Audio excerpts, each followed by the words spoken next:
New launch or resale? This is one of the most common dilemma a buyer faces.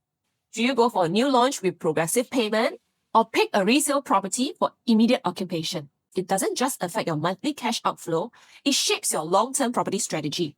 Imagine you're standing at the junction. On the one side, a new launch price at 2.5 million, and on the other end, a resale property at the same price. Both have their advantages, but let's just take a look at the mechanism that is ingrained into both, which is the dollar cost averaging for the first 4 years, and also the importance of hunting for a property for stay investing.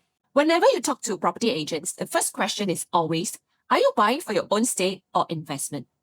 To be realistic, this question is outdated.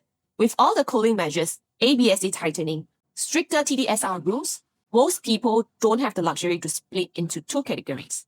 That's where stay investing comes in. You're essentially buying a home that you can stay in, but with the right selection, you will get that investment upside for the future, provided that we also use the correct framework to select the right property, facing, stack, and most importantly, entry price. For resale property, the benefit is clear. You do not need to rent, just move in and you are done. But for new homes, the trade-off is that you may have to rent temporarily. Because most of us will need to sell our existing property first, clear off the ABSD, and reset the LTV to 75%. For those who have fully paid a property, it's different. But for the rest of us, renting is a strategic step to plan for the next investment. Hidden opportunity mechanism that is only meant for new homes. When you commit to a new home, the investor is not locked into paying the full monthly installment straight away. Let's break this down. Imagine you're investing a 2.5 million new launch condo.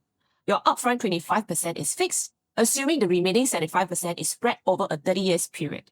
And the BUC interest rate is now 1.5%. Your installment starts from just $431 a month. Slowly, as construction progresses, the payments go up. And you only hit up to 85% of the purchase price at the time of TOP. When your property is completed, keys are collected and renovation are done. However, buyers are not aware that when you collect the keys upon TOP, your installment is not at full, but at $5,470.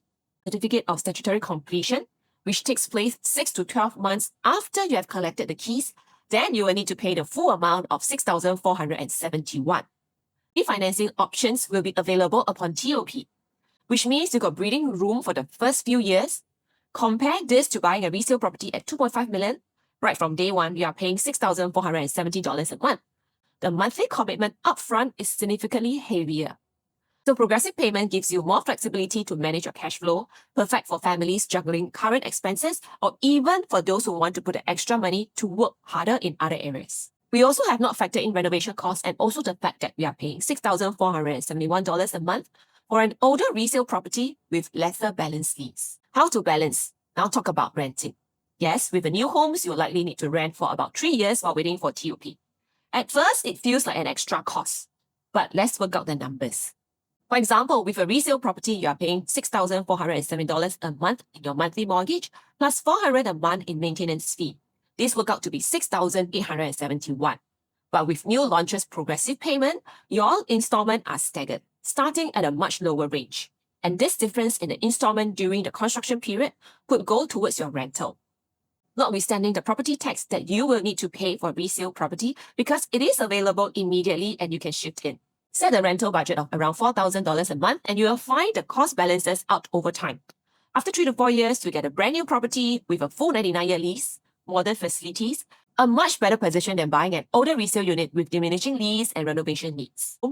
And here's why most investors look at new homes. Fresh start. You are the first owner stepping into a brand new home with no prior baggage.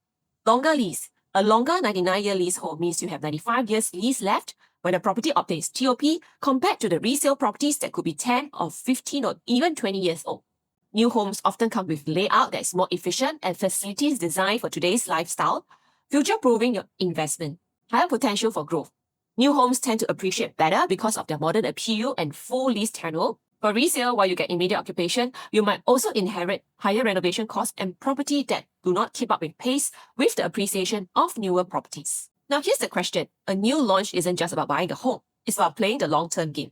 It's about leveraging the benefits of today's progressive payment system to secure a property that could grow in value over time.